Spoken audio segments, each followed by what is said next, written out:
You're listening to Thunderquack Podcast Network.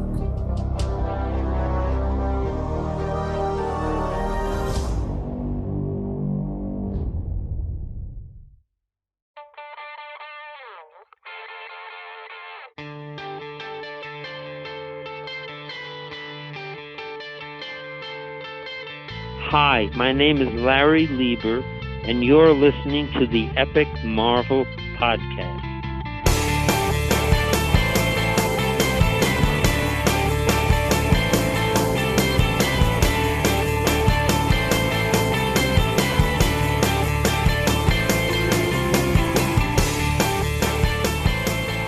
Hello and welcome back to the Epic Marvel Podcast. This is part 2 of our look at the first volume of the Amazing Spider-Man Epic Collection. And this is covering a period of Spider-Man from 1960. Let's see, where did we leave off? I don't remember. Yeah, this is all 1964. 1964 Spider-Man. I am your host, Kurtis Findlay. And I'm Frank, your Silver Age Spider-Man co-host. And we are going to be talking about issue number 8 onward. This is a direct continuation of our last episode that we recorded last week. And Frank, something very tragic happened between episodes. Do you want to talk about that a little bit? I think we need to. Yeah, definitely. I mean, the passing of Stan Lee is obviously the major event of the week, and for comic book fans all over the world, we've seen the emotion that it has created all over the world, and from comic book fans, comic creators, and I mean, everybody has been quite heavily touched by the passing of Stan Lee, even though people were expecting it, because yes, we knew he was sick and also getting older and older, but still it's a very sad moment for all of us, of course. What I've really enjoyed is seeing all of the stories that have come out, because I'm friends with a lot of creators. I follow a lot of creators on Facebook, and just hearing all of their stories and the memories. It's wonderful that we live in this age where people can share this kind of stuff when something like this happens, because it's so encouraging that this guy lived a long life, and hearing about him in a way that we don't usually hear about him is always cool. And those personal stories are what are coming out right now, and it's wonderful. I remember specifically the feedback that, what James DeMatteis said about Stan Lee, and I think it was a very emotional, and how his impact would be felt. There were some people also from Marvel. The people from Marvel released a very nice video, and there was someone saying there will never be a world without Stan Lee's creation. So that's the legacy of the man. It's very hard to describe what is brought, culturally speaking, to the medium. And not just this medium, but it's transcended into movies and film. It's like how many people who are working in the film industry as storyboard artists grew up reading Stan Lee's comics and learned sequential storytelling through his stories. It's like all of this stuff is so important in the way just our pop culture society works now. And, Stan didn't invent a lot of that, but he is the one who had the creativity and imagination to capture the minds of the people who then went into these other industries and left their mark. And he was also very popular in France. You may not know that, of course, but we have a very funny comedy show, which is a sort of a parody of a game. Okay. And it's called in France, and they even released a fake, like the Marvel thing that you see at the beginning of each movie. Yeah, with the comic pages flipping through. Yeah, exactly. And they did exactly the same thing with pages of old comic books, just saying, "Thank you, Stan." Wow, nice. And I didn't even know that those guys were comic book fans. So that gives you the variety of people who were heavily touched and who felt a lot what happened. So that's very emotional for all of us, of course. Yeah, and talking about these issues of Amazing Spider-Man and thinking we lost Stan Lee and Ditko within months of each other. Same year. Yeah. It's like that's that's a tremendous loss. And I mean, I know both of them weren't active in creating any new stuff, really. Or actually, Steve Ditko was still creating new stuff and releasing it on Kickstarter. But yeah, it's just what a time right now. And you couple that with like Marie Severin and Gary Friedrich passed recently, and Joe Sinnott is 93. This era is quickly coming to a close. We're losing more and more of the golden age or silver age creators. John Romita, he's got to be up there too. John Romita is 88 or 89 now. Yeah. Roy Thomas is getting old as well, even though he's a bit younger than the other guys. But most of them are now gone. Yeah. It's quite moving to think of that and say that those guys who reshaped completely this industry and drove it into something which is now pop culture all over the world, most of them are no longer with us. Yeah. Well, that creation are still with us, though, so that's the benefit of it. Exactly. They left behind an amazing legacy. It's fantastic that we have these books on our bookshelf that we can pull out and teach our kids about, and we'll just talk about them. People will be talking about these comics forever, and especially now that they've passed, like these are topics of discussion and study, and there will always be more podcasts that come out about these comics. And when podcasts stop being a thing and the next thing comes down the line, they'll still be talking about Spider-Man comics. Yeah. Well, why don't we talk about Spider-Man comics? Yeah, sure. What's left in this book that we're talking about today? Well, we stopped at just before issue 8, so that leaves us up to issue 17 plus the annual. Okay. We still quite a lot of stuff in front of us. We do, and I want to try and prevent this becoming a 3-parter episode. So let's just buckle down and get right into it. Yeah.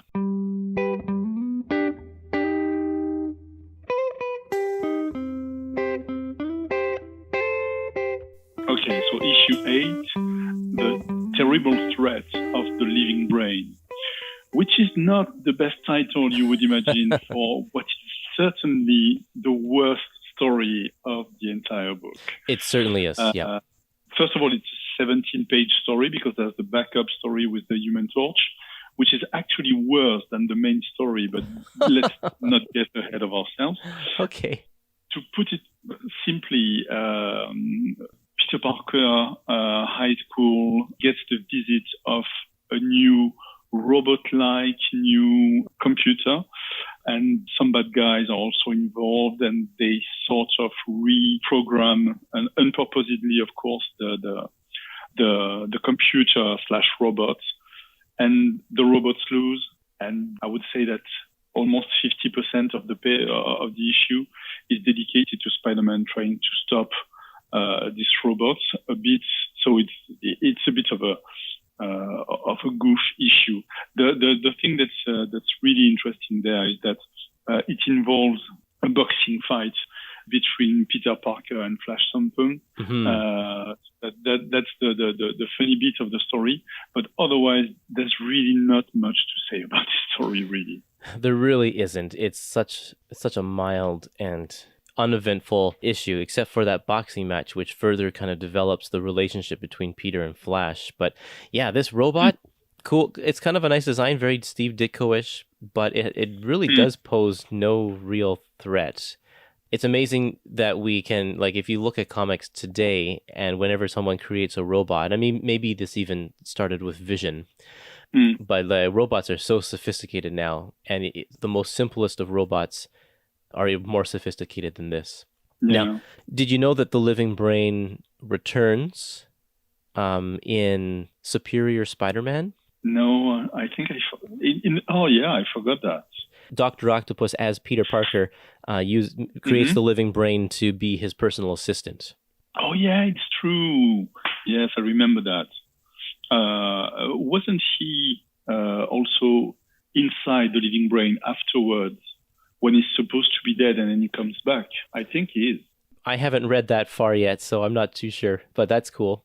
I think he reuses. I think Doc Ock reuses that. Okay. I'm pretty sure someone will will say something about it on the Facebook or on Twitter about it, but I'm almost sure that yes, it was reused later on because the computer stayed in the Peter Parker industry place. So, right. Yeah. Okay. And the backup is actually worse. You think so? Because I'm not sure about that. Yeah. Okay, go ahead. Tell me about it.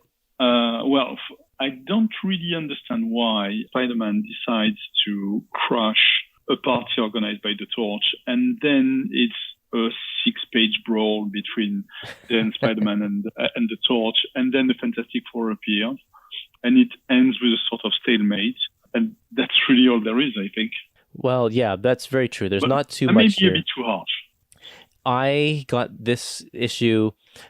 If you remember in the last issue, I said that I remember the Chameleon story, a small like ashcan kind of comic that I got when I was trick-or-treating once. And that was part of the story. And then this Spider-Man Torch story was also in there. So we had both of the Fantastic Four appearances in one little mini comic. And so I have huge nostalgia. Like this was one of the only Silver Age stories I had read for a long time. So I quite enjoy that aspect, but I understand for sure that it is pointless.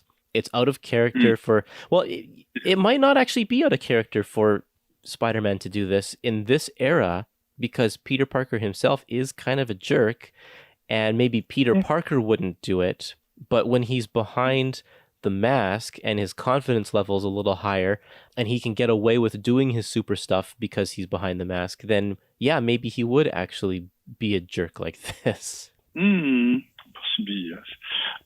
What I really love is that though the art is very good, so that's for sure, because I think that the combination of Kirby and who's doing the layout and Ditko inking is has a very, very nice touch. Even though Spider-Man is definitely not Kirby's character, I think it still has a very good vibe and some nice Kirbyism all through the issue.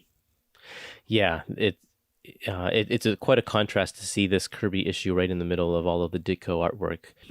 Yeah, there's an interesting note. If you go to the table of contents or like the credit page of this Epic collection, usually they list all of the pencilers and inkers together, but instead they say writer Stan Lee, artist Steve Ditko, because he was inking his own issues, and it says underneath the dividing line, additional pencils Jack Kirby. And it really, it just kind of makes me feel like they're downplaying Kirby's contribution in this book, because any other book, it would put pencils Steve Ditko with Jack Kirby, if Jack Kirby just did a little bit, and then below it would say inks Steve Ditko. And that's all you need to say, because he inked this Jack Kirby issue, and he inked all the rest of the book. So I don't know why they decided to break it up like that, but they did. Well, I think maybe it's more of a layout because there's hardly any background on this. So I think it was something done very, very, very quickly, and that maybe Kirby did just some very rough layouts, and Ditko finished the art. Because the first two pages are definitely in Kirby's style, but the rest looks very rushed. Yeah, and in my opinion, perhaps it was. The other thing to note here is that I think you can really sense the Marvel method at work here, because I'm sure Stan Lee was like, he wrote this, so he's like, let's have a 6-page fight between Spider-Man and the Human Torch, and then Kirby lays it out. And then Kirby inserts a whole lot of things with Spider-Man to do with his webbing that Ditko never ever does. So I feel like this isn't Stan Lee writing these things, because Stan Lee has never done this sort of stuff with the webbing before, and Stan Lee doesn't do it with the webbing after this to quite this extent. I mean, he knits a webbing bat. The use of the parachutes, the small parachutes used for Stan as well. The massive glider that he makes, the webbing glider, like this is stuff that Lee and Ditko don't do in the issue. So I really feel like that's Kirby's influence in the way Spider-Man works here. And it's very fun. That's the very fun part of the story. The way Kirby is using Spider-Man's webbing. Yeah, exactly. Well, let's move on to issue number 9. This one's called The Man Called Electro. And we have another first appearance of a very popular villain. Aunt May falls ill and needs an operation. This is the first time of many times that this is going to happen. Like every other week. Yeah. Meanwhile, Electro, a new villain named Electro, breaks a bunch of criminals out of jail. And Spider-Man has to go put them all back. And I just think that one of Electro's defining moments, like he's kind of become more of a B-list villain over the years, but one of his most defining moments in all of his history is breaking a whole bunch of bad guys out of prison, and that leads to Avengers Disassembled. So I love that this first issue also has him breaking a whole bunch of bad guys out of jail. It's kind of like this is what he's known to do. And he has electricity that comes out of his fingers.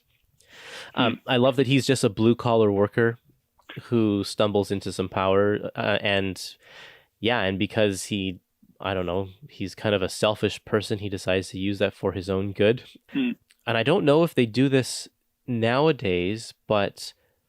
and I like this aspect of him, but if you go to page 12 of this issue, on page 215 in this collection, he has to rig up some sort of special apparatus all around him in order to channel and to harness the electricity that's pulsing through his body. And I think that's really neat because while he's a blue-collar worker, he's also intelligent because he knows his job as an electrician. He's the best guy around, apparently. The flashback tells him that he does things that other people can't do. So he has the know-how and the smarts to create up a cool electrical device that'll help him manage his powers. I think that's kind of neat.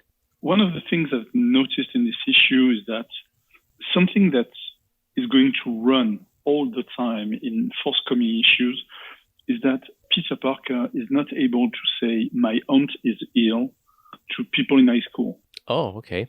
Because he's always being a bit of a jerk, not talking about what's wrong with him and so on and so forth. So he always leaves without speaking to anyone, etc., and so on. People are always asking. If you look at page 5, for instance, the guys in high school are always wondering what's wrong with Peter and so on.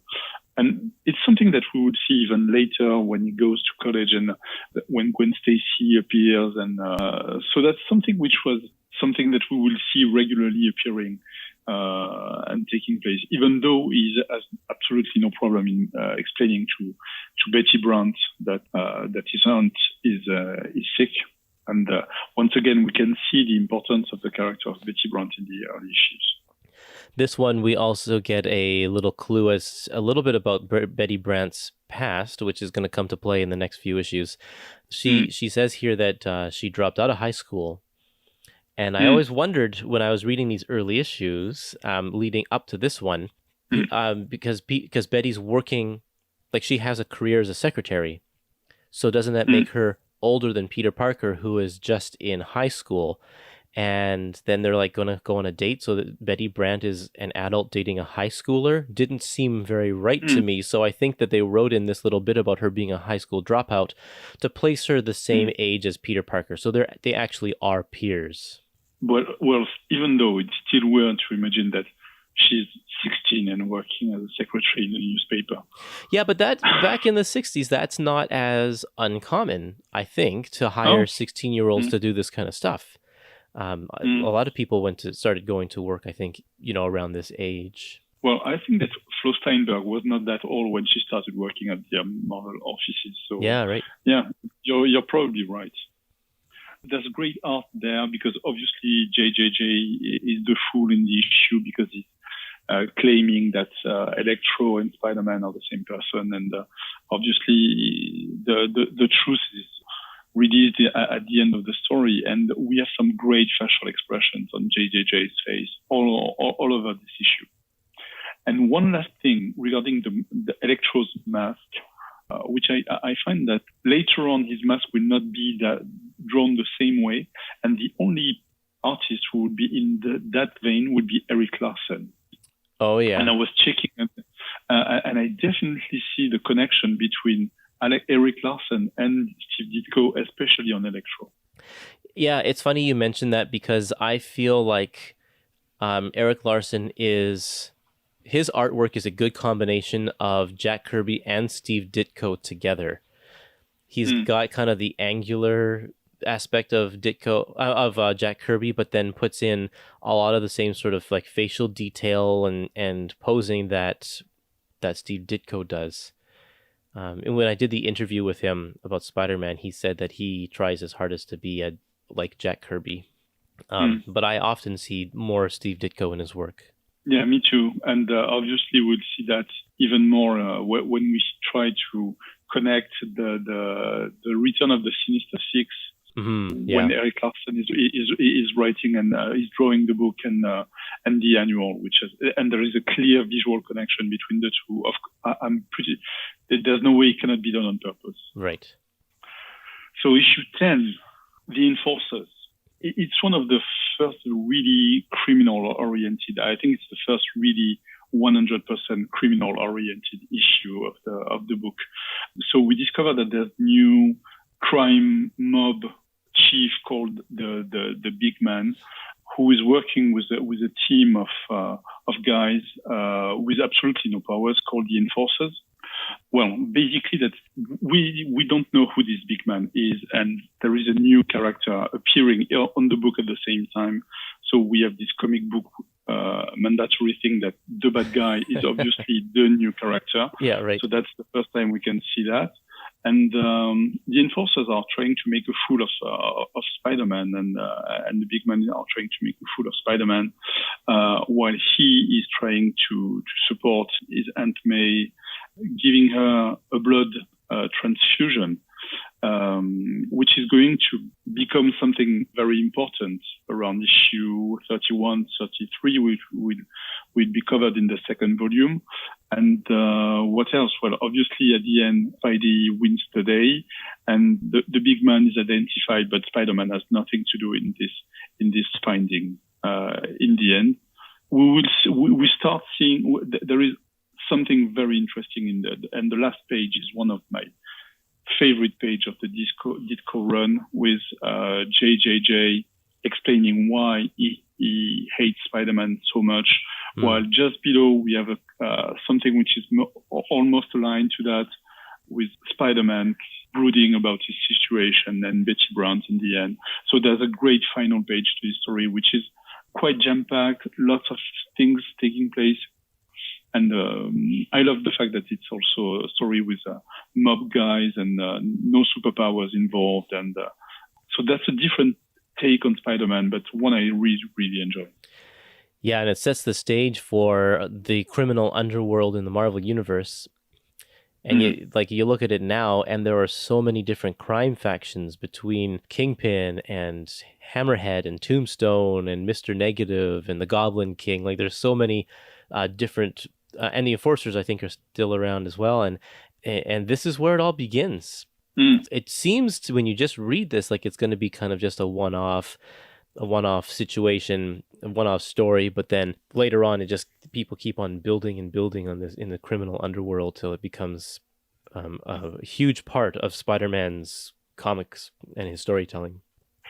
And also, there is really a lot of things happening in this issue. I mean, I check my notes and I'm reading all the stuff I've written down, and there's so much happening in this issue, with the fact that Peter pretends to have found who the Big Man is, so he gets abducted so he can help Betty, who has been blackmailed. There's so much stuff taking place in this issue. It's quite wordy, it's quite jam-packed, and all that happening in 20 pages. I know, right?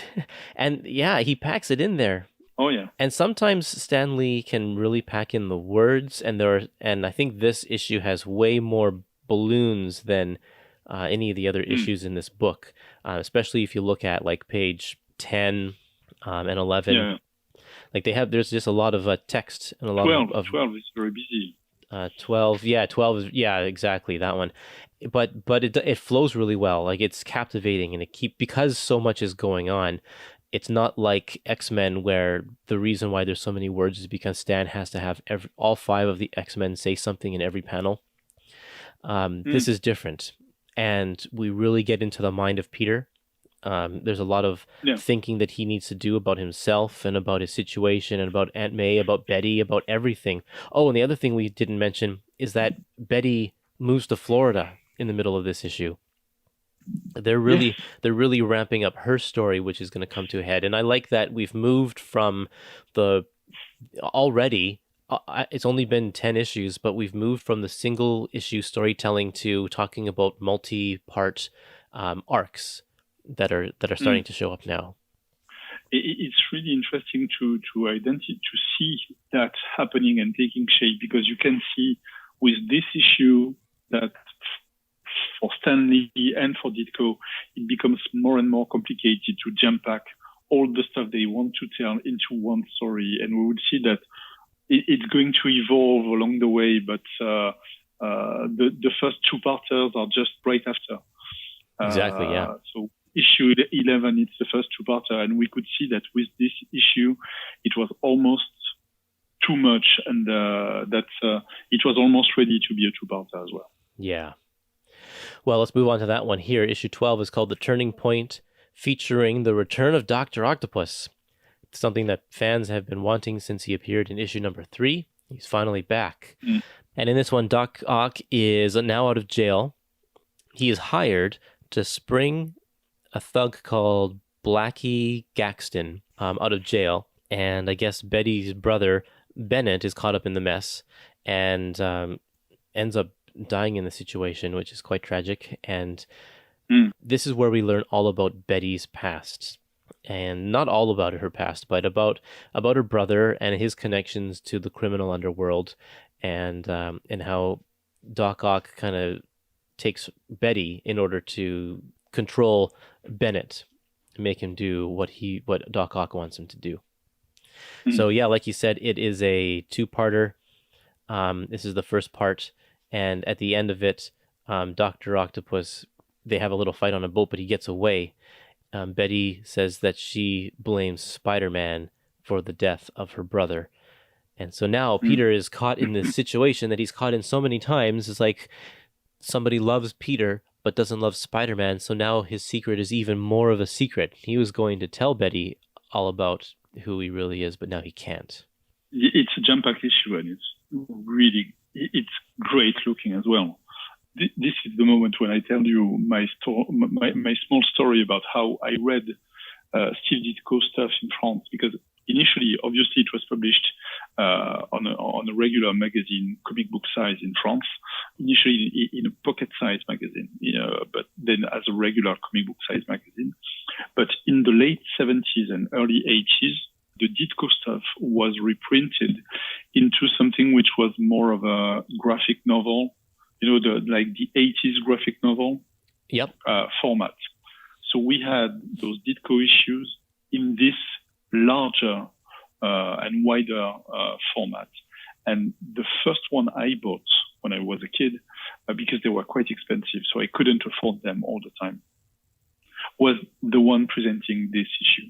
Wow. And the fight on the boat is outstanding, no matter where you look at it. Currently, I'm looking at it on my iPad, for instance, but no matter where you look at it, it's fantastic. But on this larger format, it's just, wow. It's mind-blowing, really. And it's one of my favorite Spider-Man issues ever, I think. That's great. Yeah. Wow. Yeah, This is a really good one. This 2-part story, I think, is possibly the highlight of the whole book. And one of the reasons why I like it so much is that you got a real menace, a real sense of the menace of Dr. Octopus in issue 3, but he kind of steps it up here. Because in the first one, he was a scientist and had an accident and didn't really know what to do with himself, and he tries to take over this power plant. But this is where you get a sense of Dr. Octopus, the brilliant mastermind. He's calm and collected. He lets his arms do all of the work for him.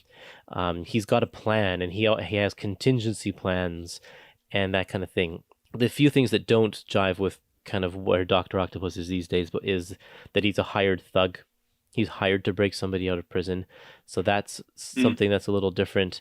But still, it's and especially in the next issue, you will see that even a little bit more, the real threat of Dr. Octopus. No, and once again, fantastic art, new creation in this issue. Yes, Yep. I forgot to mention. It's That's the right. first time it's the creation of the spider tracers.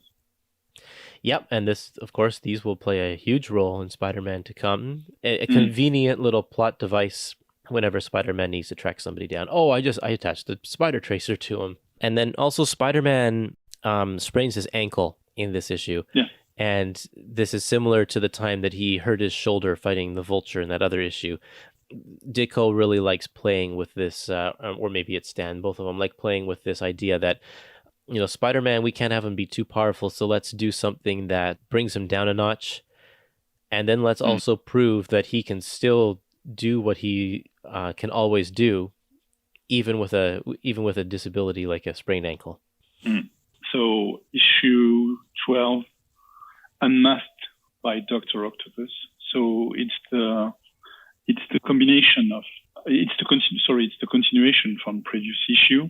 So Dr. Octopus is back, and Spider-Man has the flu, and Doc Ock has decided to attack the Daily Bugle to tease Spider-Man, which work, and the Sick, and he also chooses to kidnap Betty, and so all that works, and Spidey obviously appears and attack, but as he's sick, he's weakened and gets unmasked by Dr. Octopus, who doesn't believe that this guy can be Spider-Man.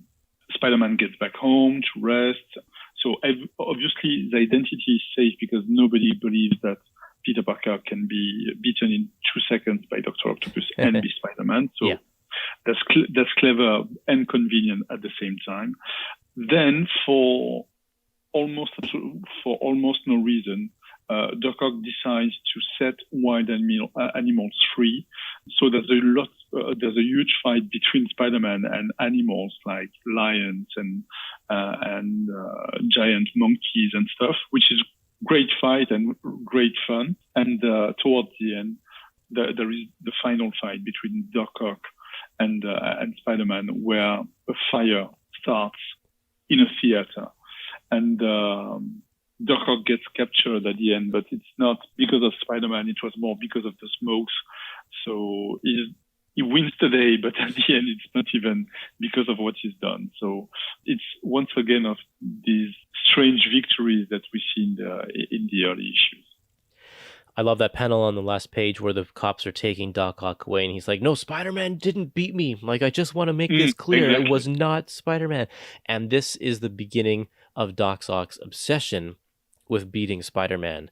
And this carries through so much, and to the point where in the 80s, he is afraid of Spider-Man and is like completely immobilized by Spider-Man whenever he sees him because of the way Spider-Man beat him one time.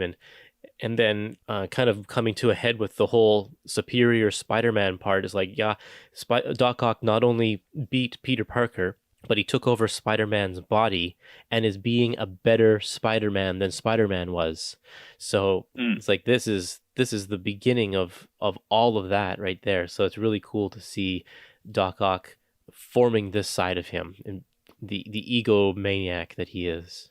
And it's really funny that you mentioned those issues in the 80s from Spectacular Spider-Man, where Spider-Man breaks down emotionally Dr. Octopus, saying, "You will never beat me, you will never beat me." And this is some really powerful stuff that was taking place in Spectacular Spider-Man by Bill Mantlo at the time. And it's one of my favorite era of the character, really. Fantastic stuff then. Which we hope will be collected someday. Oh, it definitely should be. We are lucky enough in France to have the equivalent of Marvel Masterworks for Spectacular Spider-Man and Marvel Team Up. They are much cheaper. They're like $35 for 12 issues, or much less expensive than Marvel Masterworks. Yeah, that's for sure. And obviously I bought them because, well, I've been looking. They've never been reprinted before. They're only essential collections of Spectacular Spider-Man, and this stuff needs to be treated like Amazing Spider-Man. Yeah. For sure. I love the artwork in the fight in the fire. How hot it seems. Like Ditko does a great work with shadows and shading in order to convey the brightness and the intensity of the heat. And it's a very dramatic fight. You get a sense of it being closed in and almost claustrophobic because of the flames. Well, there's also some great art all through this issue. But once again, on page 17, there's a great cinematic moment when Spider-Man gets down into a sort of chimney or a hole, and it just gets out using his webbing and dragging himself down and moving up with his webbing, screaming "Gangway, Doc Ock." On the next page, he literally jumps out of the hole, and it's a drawing lesson. Yeah, it's a great panel. It's so dynamic, really. And it's also very strange to see how this issue goes from the sort of goofy fight with the animals into something very stronger and then quite dark in the theater as well. It's quite a change of mood all through the issue, which is also great. Mm-hmm. The device of Peter losing his powers when he's sick comes up every time to time, and this is kind of the first instance of that.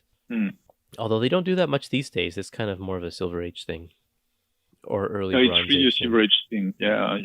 Whenever he gets the flu, he unmasks himself or do something crazy. I remember that in the late 70-something issues, where he unmasked in front of everybody and saying, "I'm Spider-Man," because he has the flu. Because when I have the flu, for instance, I stay in bed. Maybe it's Spider-Man's DNA gets mixed up by flu or something, but I wouldn't do that. No. Issue number 13 is called The Menace of Mysterio. And like every other issue in this book, the first appearance of a major villain for Spider-Man. And it seems that Spider-Man has turned to a life of crime at the beginning of this issue. He's robbing banks, stealing money. What is up with that? Something's wrong. And I love this. Peter Parker thinks that he might be doing it in his sleep. So he goes around to some psychiatrists and stuff to find out that if this is possible. Is the Spider-Man persona causing him to do stuff while he's sleeping and he's not aware of it?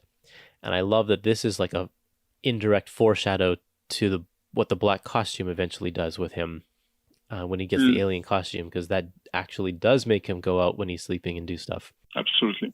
And so we find out that there's this guy, Mysterio, who's boasting, I will bring Spider-Man to justice. But it turns out that Mysterio was the one posing as Spider-Man and set up the whole thing.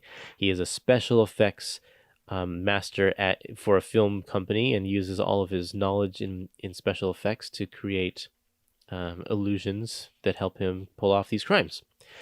And this is a fascinating villain. I love Mysterio. I always think that I always have a good time with his stories, and especially when he appears like the Daredevil story that Kevin Smith did. That was an excellent use of Mysterio in there too. Yeah, this was a good one. I like this one, and there's a few scenes in here that I remember from like the old cartoon. Yes, the knockout. The knockout, where Mysterio's kind of going across the panel. I think in the cartoon he goes across a bar, but that's a little different from what's happening in here. But still, it's very, very similar. And that one panel on page 17, where Spider-Man is hitting Mysterio through the cloud, and it's like you don't see the contact because it's hidden by this cloud, but and this cloud is kind of forming two panels, the Spider-Man panel and the Mysterio panel. I love the way that that's set up and the use of the cloud in order to create the drama, I guess. Oh, same for me. I love this story. It's just great fun. Mysterio is a great villain all through. So that's that. And once again, I like the fact that Peter is being clever, using a tape recorder to when Mysterio is explaining that he was posing as a Spider-Man and that he's not a hero and he's a crook. Once again, we have a lot of time dedicated to pure fights and what I really enjoyed that, for instance, on page 15, when Spider-Man is being hit inside this cloud, and you don't see anything, and as you said, well, it's very clever, and I think that Ditko manages to create great villain with Stan Lee, and at the same time has a specific visual vibe for most of them, and that's that shows you how he renews himself. The ending of the fights on the movie set also is incredibly fun, using the set as part of the fight and so on. That's there's so much creativity. Yes, absolutely. On page 301 in this collection, which is page 7, Peter says flat out that he's dating Betty.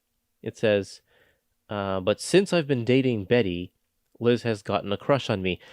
And I find that this happens a lot in these Stan Lee written Silver Age stories, is that the character kind of pines after the woman he's with, and there's this whole drawn out kind of hidden romance, and then all of a sudden like stuff starts happening, and all of a sudden they're dating, but we never actually see the moment when it's like he asks her out and like, you want to be my girlfriend or whatever, that kind of thing. It's like that's all of a sudden now they're just dating, and then they don't even kiss. Yeah, we don't see that. They never kissed. I don't think I've ever seen Peter Parker kissing Betty Brant. Yeah. It's a very interesting relationship. Yeah, well, it's very 60s in the kind of holding hands and walking together as being the way of dating. What I think is that Sandy is going into a very Betty and Veronica kind of thing with Betty and Liz, which will take to another level with Mary Jane and Gwen Stacy later on. Right. But you clearly see that it was his inspiration, even visually speaking, with one being blonde and one being a brunette. So that's really the spirit of presenting two women which don't look the same at all, which have little in common and so on. And so that's, I think it's this Betty and Veronica kind of thing. That's funny. Yeah, and Betty and Veronica would have been huge popular at this time. Archie was quite popular in the 60s. Yeah. So I could see that for sure. Yeah, and Peter Parker kind of being the everyman character, just like Archie is. Yeah, there's a lot of different connections there. And Stan Goldberg colored a lot of these old issues. And he went on to become a big Archie artist. Okay, issue 14. The Grotesque Adventure of the Green Goblin. So here we have another introduction of a great character. And I hadn't read this story in a long time, and I was a bit disappointed in it, honestly. Because I don't see, obviously there's no reason why it would be there anyway, but I don't see the emotional impact that Green Goblin stories have later on. But that's obvious because it doesn't happen until the late issue 38, 39. So when Ditko leaves, but I was surprised to see how sort of goofy this issue can be. Yeah. As the Green Goblin teams up with the Enforcers to create a fake movie between him, Spider-Man, and the Enforcers. So he proposes a deal to Spider-Man, and they all end up in Hollywood. Obviously, the movie starts, and it's not a movie, so the bad guys are trying to kill Spider-Man. All through the issue, Betty is jealous of Peter being in Hollywood and surrounded by actresses. So that's kind of silly as well. And as the fight continues, the Hulk appears almost out of nowhere because the fight ends up in a cave where the Hulk happens to be. Yeah. So there's a fight between the Hulk and the Enforcers, and the Green Goblin escapes, and we don't know who that guy can be. So that's clear that from the first issue it was supposed to be a mystery. But once again, I don't understand the idea of the mystery around the Green Goblin, because there's like 20 characters which have been introduced and which have a name in this book by then. And it's obvious that this guy cannot be one of them. So I never really understood in which direction they wanted to go with that.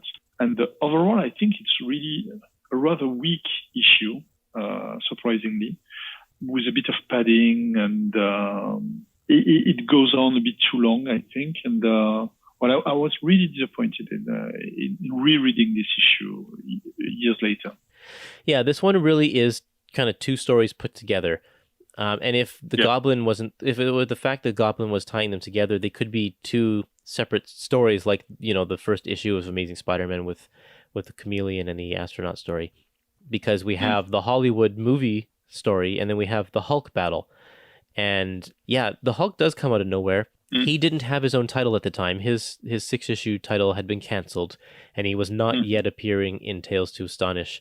So this is just one chapter in a narrative for the Hulk that I talk about in another episode called, it's the Hulk episode 1, Man or Monster. And so check that one out to hear more about the Hulk in this issue and how it fits into Hulk's greater story. But you're right about the Goblin. He is very goofy in this one. And I always thought when the old Spider-Man cartoon, the 67 cartoon, Goblin's like this. He's goofy, he's a trickster, he doesn't have huge aspirations. He just kind of wants to cause chaos and that kind of thing. And that's very much how he is in the 60s. And you're right, it's not until the Romita issues where Goblin is definitely more of a threat. It's an unassuming start. And you bring up another good point about why is this guy's identity a secret? Because of how goofy he is, it's not like he's a threat or anything like that. Like, why does that matter? It doesn't matter at all.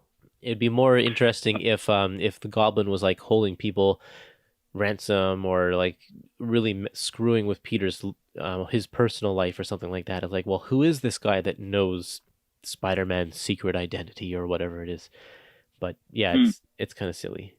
I'm just, as you said that, I was just thinking that maybe it was because there's no origin, so we don't know who this guy is, how he got this kind of strength, and we don't even know if he has abilities or specific abilities or not. And I was wondering if somehow it was not Lee and Ditko's idea to have JJJ as the Green Goblin initially. Because it's the only character who would make sense as a hidden figure that you wouldn't know about, and right. Even though it doesn't make any sense, even that doesn't really make sense. But that would be interesting. I'd like to see JJ as a Goblin. Well, it will pay guys to do his dirty work in the future, so that's more of his approach.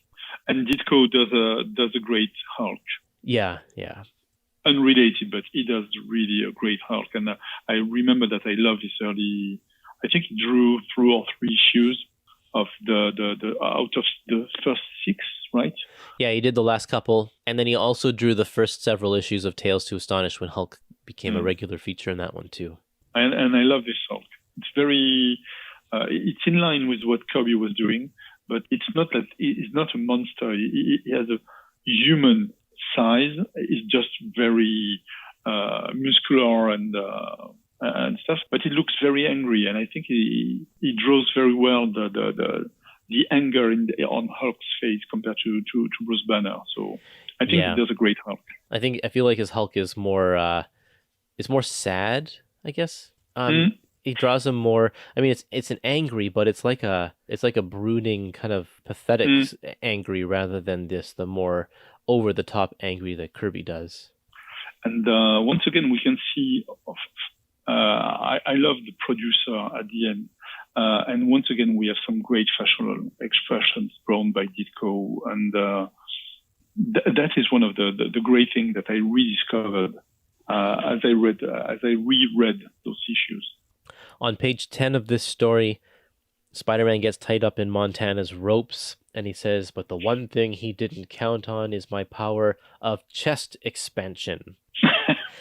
This is a power that people don't use like ever at all. We think of, his spider strength and his spider sense and clinging to walls, but chest expansion, and that's an actual thing that spiders do.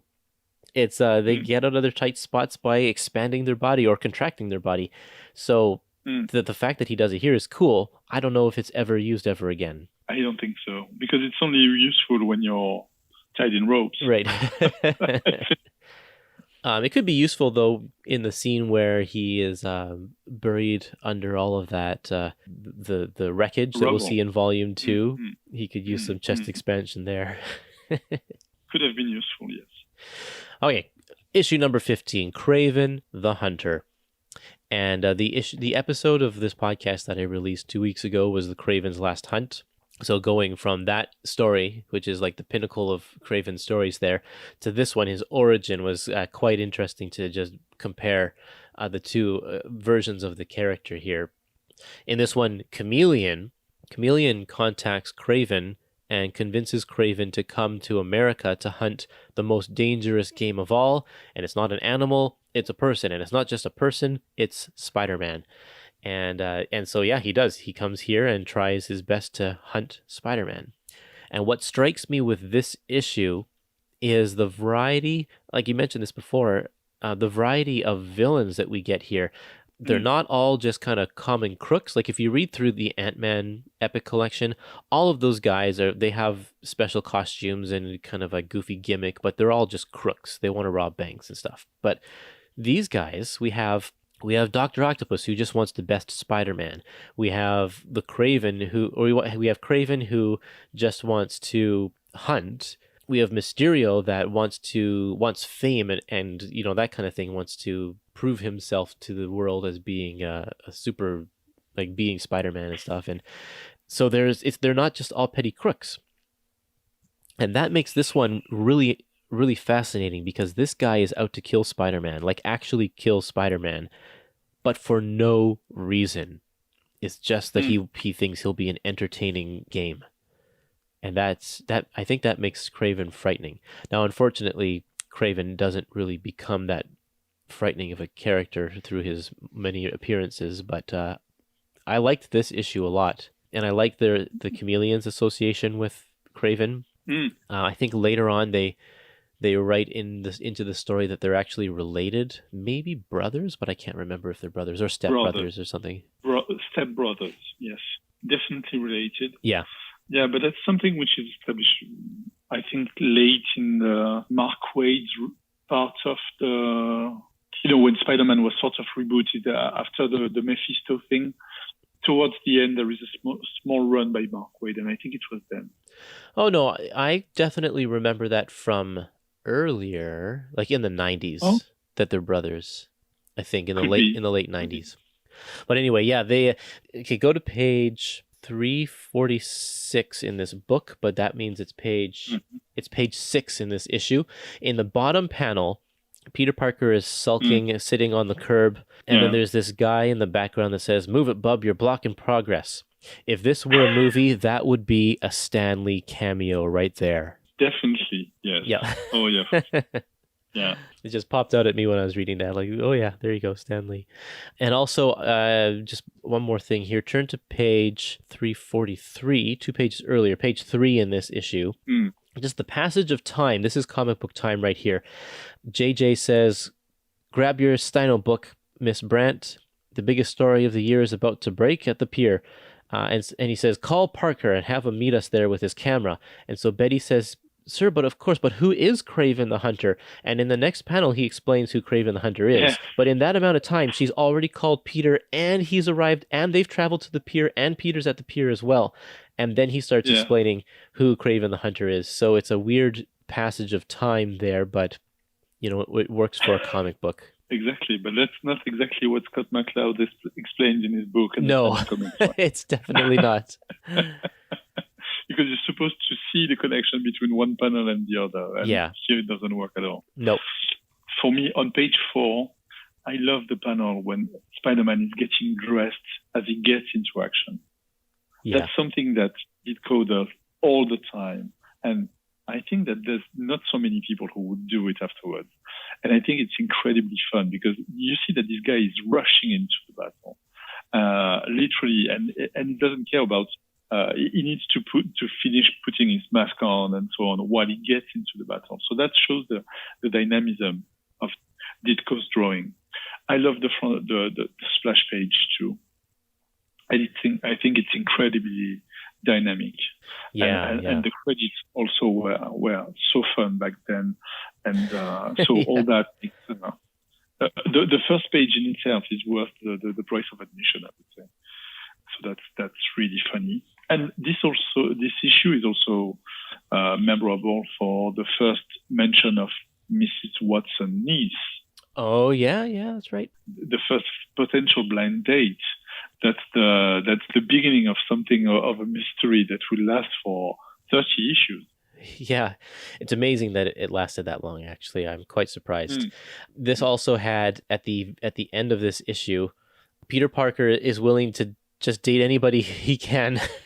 Yeah, he's like, he's gonna go on this blind date with Mary Jane, but then Mary Jane has a headache, so he's out of it. So he's like, oh, good, now I can date Betty. And Betty doesn't want to talk to him, so I'll date Liz Allen. He just will call up anybody. But then it ends up that nobody is going to go on a date with poor Peter. We have another scene with random animals escaping, just like we saw in the Doc Ock issue, which seemed to be just filler, except for the fact that they're just there to show us that Kraven actually can handle his own against wild animals. And there is also something I noticed that, page 16 of the issue, it's the moment when there are two Kravens at the same time. So one of them being the chameleon. Yeah. And you see that he's playing a sort of tambourine or jungle percussion. Drums, I think, or something. Yeah. Sorry, I couldn't get the word. So those drum beats so loud, penetrating, going right into my brain. An old jungle trick to confuse the enemy. And that's exactly what is going to happen in the first 6 issues of the adjective-less Spider-Man title with Kraven the Hunter. Oh, yeah. The issues drawn by Todd McFarlane. So that's the beginning right there of something that you will see later on. Or that's very funny to see that, and it's just one panel. Yeah, I like that. Okay, you can take us through the Monster Annual here. Okay. Annual 1, Doc Octopus has escaped from jail, and he gathers a team of villains. So we have Electro, Kraven, Mysterio, Sandman, and the Vulture. The Doc Octopus' plan is to have each villain attacking Spidey at the most practical location for them in order to weaken Spidey. So at the end,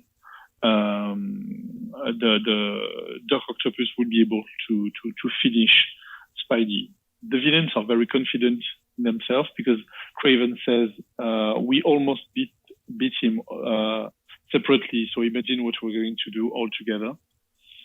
So that's the plan. And on top of that, Doc Octopus has decided to abduct Betty and Aunt May. And then the Vulture will put an ad to say to Spider-Man to go and fight him. And then each villain is going to, as he gets beaten by Spider-Man, is going to say where he's supposed to go next. So it's a very huge brawl between Spider-Man and all these villains. It's a fantastic series of fight scenes with incredible splash pages. And it's also at the same time an hilarious story, with the beginning of the relationship between Aunt May and Dr. Octopus, Yeah. which makes absolutely no sense at all. It's so funny. And it's so funny. It works so well. And on top of that, at the end, we have great bonus features like the secret of Spider-Man, the plan of Spider-Man's home, the bugles, how his power works, his costume work, and an incredibly funny feature also on how Lee and Ditko create Amazing Spider-Man. So it's overall, it's a fantastic issue. I love it. Yeah, me too. It's definitely a highlight in this book and in Spider-Man in general. It's just fantastic. And I love the fact that I guess, I wonder if this is Stan doing it. Every major character appears so that Stan can sort of promote all of the other books in the line. Yeah, I forgot to mention that, yes. Yeah, so I think the only one who doesn't appear is, did Daredevil have his title at this point? It must have been really new because Yes, Daredevil appears in the next issue of Spider-Man, so exactly. but he doesn't appear in this annual. But everybody else does. Everybody who has a title at the time. And then also the Spider-Man meets up with the X-Men and battles them, but they're robots. But Spider-Man knows all of their names and their powers. But he's never met Although the they never X-Men met. at this point. Yeah. Their first meeting isn't for about 5 or 6 more months now in the pages of X-Men. True. Yeah, I really enjoyed this. I like how they split it up. The method of having Spider-Man fight all one-on-one, one at a time, is really good because then we have kind of a natural chapters in this really long book. And the only thing is, like, I was hoping for a big team up. Like the Sinister Six team up, but they don't actually fight together. Yeah. So that I was hoping that we could see a little bit more of them kind of taking on taking on Spider-Man all at once. I'm lucky enough to have read this story for the first time because I don't think it was published in France, or I can't remember when it was published in France, but I bought a few Treasury editions back in the 90s or something like that. Oh, yeah. And one of them has this story, so I have that in tabloid format, and it's great looking, fantastic issue. And the splash pages, as you can imagine, are even bigger and larger than life. And visually speaking, I think it's one of the first time that creators have used splash pages in the middle of a story. I don't think it really happened before, not so much. I don't think so.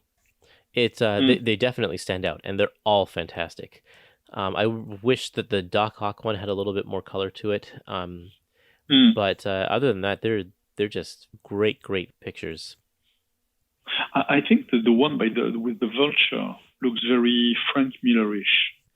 Yeah, early Frank Miller has a lot of Ditko kind of influence. The only thing which is really strange in this issue and very silly is the power loss. The fact that at some point Spider-Man loses his powers, and you don't even understand why. It's just a plot device, it seems, as his origin gets retold, and afterwards, for no reason, he loses his powers. He has no clue for this time. Right. But that's a minor remark, really.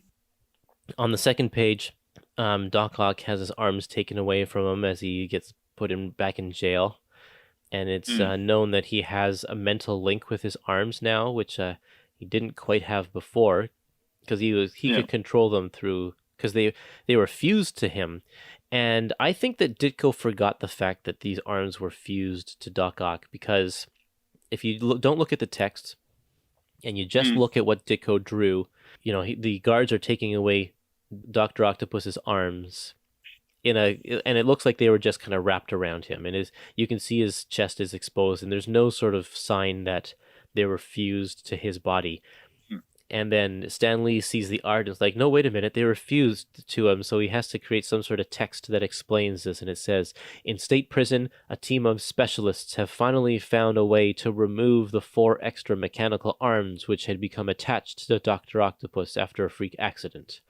So just to sort of reconcile that, but that's not exactly what the picture looks like. And if they were to find a way to remove the arms, they wouldn't look still perfect like that. They'd probably have to cut away and that kind of thing. But so I think that was a little sense of Stan trying to correct some continuity issues there. It's I think that the Sinister Six works so well that I'm really surprised that no one has ever thought of recreating that team until David McLeany in the late 80s or early 90s. It was with Eric Larson then, and they hadn't teamed up since that annual. Yeah, that was very surprising to me as well. Like 25 years passed, or 20 years passed, the Sinister Six didn't make an appearance. And then since then, the Sinister Six have been in like multiple times. They've been reused. If you want to hear us, Adam and I talk about the Eric Larson, David Michelinie Sinister Six story that we've been mentioning several times in the episode called Return of the Sinister Six. So you can hear us talk about that one in that episode. And that was a great episode. I remember it very fondly. And those issues are almost at the same level as this annual for me. And I think that Marvel should create a sort of trade paperback gathering all those issues together. It would be great fun if they haven't done it yet. Like the old Sinister Six and the new Sinister Six? Yeah. That there actually is something solicited just recently that collects exactly that. Really? Yep. Yep. That's a good idea. Yeah. Good idea, Frank. I love the cover gallery, the villain gallery that's in here, where it outlines all of the different villains, including some of the ones who would never make the list these days, like the Living Brain and the Tinkerer. Fantastic Four did a similar thing in the first couple of their annuals as well. They have their own villain galleries there too. And I think those are the only ones who do that, unless X-Men does it, but I can't remember. Yeah. For some reason, I think that maybe Iron Man. Oh, okay. Yeah, I'll have to check something like that. And it's the beginning of the Marvel presenting the characters like this, like they will do in the handbook. I can't. The handbook. The official handbook to the Marvel Universe. That's a nice addition. Yeah. And also the bonus features that they will always use in the annuals are always fun, I think. Yeah, they've kind of stopped doing that these days, but these old 60s ones are fantastic. Yeah, and you mentioned the fun one of how Stan Lee and Steve Ditko create Spider-Man. Steve Ditko's kind of grumpiness in this is kind of just how Ditko being, I guess. I don't know if it's far off from the truth or not, but just it's kind of like Stan wakes up, has an idea, Steve Ditko does all the work, and then Stan puts some words to it. What is really great is the three or four panels on the last page of this feature, when it's showing how he's drawing Spider-Man and how all this gets created. I think it's fascinating. Yeah, it's really cool. I love that. It shows the different steps in his penciling and his inking. Yeah, it's a nice addition. I like it. This was a fantastic annual. There are not too many annuals where I'll say I like the whole thing from start to finish, but this is definitely one of them. Well, I think that up until the late 80s, you can enjoy most of them, especially for Spider-Man. I think that there are not so many bad annuals in the 60s and the 70s. And even up to the 80s, I mean, I remember that the second Captain Marvel was introduced in the Spider-Man annual. So so there's very, very good things in those days. I remember a great Dr. Octopus annual between Amazing Spider-Man and I think Peter Parker from maybe 82 or something like that, or even before. So there have always been some good things. It was not until the 90s that they got into those all the crossovers. And having new artists as tryouts on annuals as well. So, but honestly, there were some very, very good things then. Well, we're nearing the end. We have 2 more issues to go. So let's move on to number 16 here, called Duel with Daredevil. In this one, we meet the Circus of Crime. And the Circus of Crime is a team that first appeared in the pages of Hulk. But mainly just the Ringmaster. And in the Hulk issue, the Circus of Crime was kind of made up of just random circus people. But we see a lot of the regular people who have become long-standing members of the Circus of Crime, like the Gambino brothers and the Human Cannonball. Those guys are ones that are mainstays.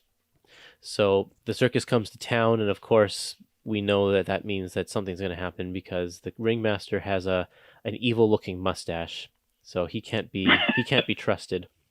He hypnotizes the entire crowd, but that means that the person in the audience who can't see doesn't get hypnotized, and that happens to be Matt Murdock, the Daredevil. And Daredevil's a very new character at this point. He's still wearing his yellow costume because he ditches the yellow costume into his classic red costume in issue 7 of Daredevil. So we know that this story takes place before that. So I think that he's here to help promote the new book. Stan Lee put him in here as like, let's sell some more Daredevil comics by putting Daredevil in a Spider-Man comic and get the kids to jump over to our other book as well.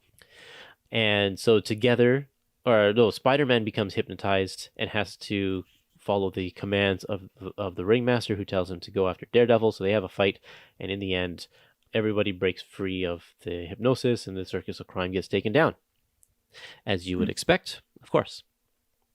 This is the first real guest star for Spider-Man in a Spider-Man book. I don't know if you call the Fantastic Four a guest appearance. I think it's more of a cameo, but this one's an actual guest appearance because he actually teams up to save the day. Yeah, because the Daredevil is the one who releases Spider-Man from his hypnotic spell. Exactly. Yeah.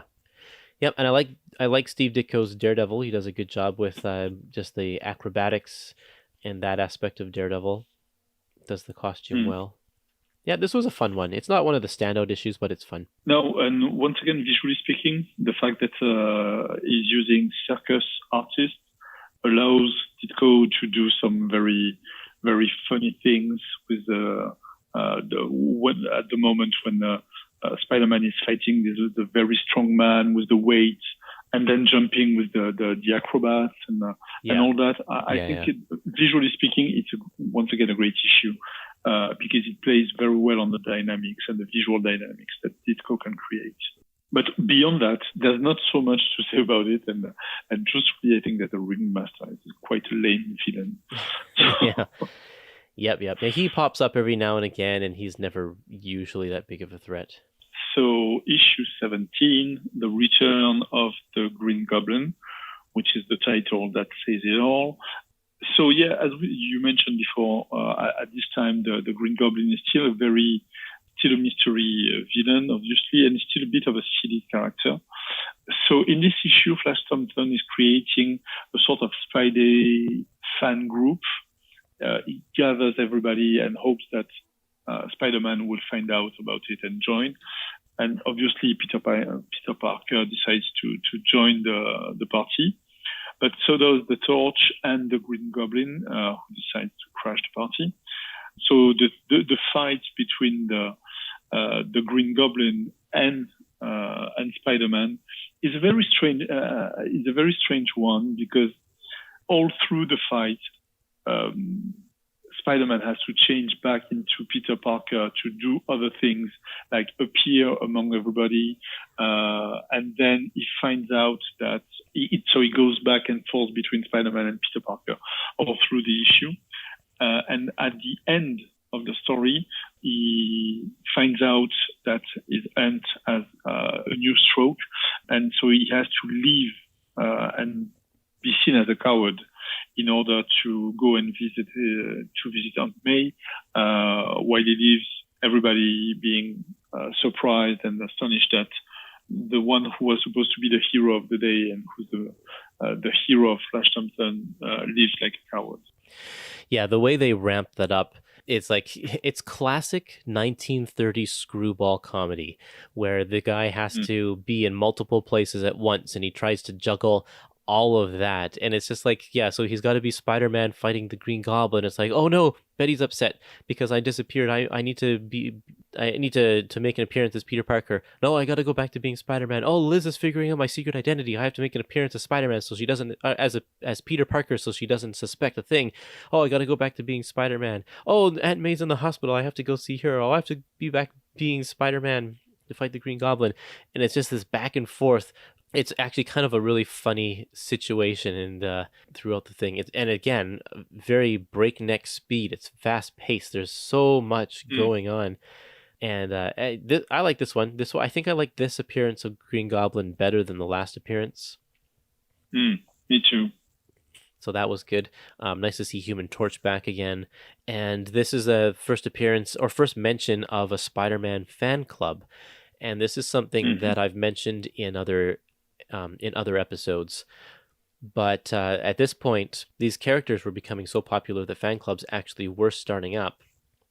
And Stan was doing everything he could to help foster that and promote fan clubs. He really wanted people to have fan clubs, and he would print in the letters pages. He would print the addresses of people who had fan clubs so that you could join up with people in your area to start your own fan club. And you have characters appear talking to their fan clubs in the books. You see this in Ant-Man, and you see it in Thor, and now you see it in Spider-Man and Fantastic Four, that the fan clubs were actually something that he wrote into the stories. So Stan Lee was a great marketing guy, and that was one of his really good marketing gimmicks there. Fan club is the reason why the Avengers got together in the first place. Right. Yes, that's right. So that's how, and that's I think that's one of the main appeals of his books. By then, it's also the fact that he wrote teenagers who behave like teenagers of the day, and so that worked really well. So you definitely imagine that having someone like Flash Thompson saying, "Okay, I'm going to create this fan club of Spider-Man because it's the best." I mean, it works. It makes sense. And yes, the comedy aspect is something once again which is surprising in a Green Goblin issue, because that would go away, I think, very quickly. But the fact that you see Peter running in his costume with his Spider-Man socks still on, or later when he leaves the place to go and visit Aunt May in the hospital, undressing as he runs on the rooftop, saying, "I don't care if people find out who I am. I need to be there. I have to be there." And once again, it's a fun issue, but the last page always brings, in most of those issues that we've mentioned, we get to the point where we say, "Oh, this is the price I have to pay for being Spider-Man." And definitely then, that's the payoff, because he really understands that he has lost everything. Between that and the next issue, we would see that he loses a lot of things because of the fact that he is Spider-Man, and he has to deal with being a superhero and a regular person at the same time, which is something you would never have seen in the DC universe at the time or even later. And that explains why this character was so popular back then, I think. Because you can definitely feel his struggle of being a regular teenager, a superhero, and sometimes being there to do good things, but at the end losing the fight sometimes, or being the unpopular guy and being an unpopular superhero on top of it. I think that's very well written, and in this issue we clearly see that, I think. Yeah, you said it. This is a great example of what made Spider-Man so great and so enduring of a character all these years. Kind of a sad note to end this book on, but they did it, and it's a little bit of a cliffhanger. What's going to happen to Aunt May? Is she going to live? I'm not sure. Yes, I think so. Will she pull through? Well, the payoff is in the next volume. So, well, we will have to sit tight and wait for the next episode to find out. Just to round things up, this epic collection has a lot of original art from Amazing Fantasy, and with some great notes. This is one of the best uses of the original art in all of the epic collections, because it's annotated with little notes specifically about the artwork and what to look for, and different things about the notes in the margins or the whiteout and what that means. And so, like, for example, on the first page of Amazing Fantasy, when you see a group of teenagers talking, Flash Thompson has the line, "You're kidding? That bookworm wouldn't know a cha-cha from a waltz." And it points out, look at the whiteout on Liz Allen's face. Consensus exists that Lee had artist Al Hartley, known for drawing attractive women, give a more conventional look to the book's female centerpiece. And there's notes like that for every page of Amazing Fantasy number 15. All of the artwork is here. all 11 pages, and it's really, really good. It's a great bonus feature. There's also an unused cover of Amazing Fantasy number 15 that was drawn by Steve Ditko that was never used, and an unused issue number 10 with the Enforcers, and also an issue of a cover of Spider-Man 11 that has a different Dr. Octopus face on it. His face was redone, and as well some house ads, and a page from Spider-Man number 10, and a little directory of who's who in the Marvel bullpen. You get to see all of these guys who made up the bullpen at the time, so you get to see what they look like in the 60s. And I think that only Larry Lieber is still with us today out of the people in this picture. I think so, yes. Yeah, I think everybody else passed. I'm not sure about Nancy Murphy or Debbie Ackerman, but I'm pretty sure that everybody else has passed away, except for Larry. So there you go. That's the first volume of Spider-Man. What a doozy. This is like issue after issue of great stuff. I had a question on Twitter that I want to ask you. Chris asks, what do you think are the best issues in this volume and the worst? He says, I love Amazing Fantasy number 15 and Spider-Man 3, 4, 6, and 13. And he says, not a huge fan of 1, 8, and 10. What would you say? What are your favorite issues in this book? The two-parter with Doc Ock is my favorite stuff. Yeah. With the annual, I think. Worst issue, obviously, is issue 8 and possibly issue 14. And then I have a soft spot for Amazing Fantasy 15, but who doesn't? Exactly, yeah, right. I agree with you. I like all 3 of the Doc Ock issues. I also like the Lizard issue, I think is really great. And the annual, yeah. And I think we can definitely say that issue 8 is the low point of the book for sure. Yeah, but overall, it's one of the very good bang for the buck that you can get for an epic collection.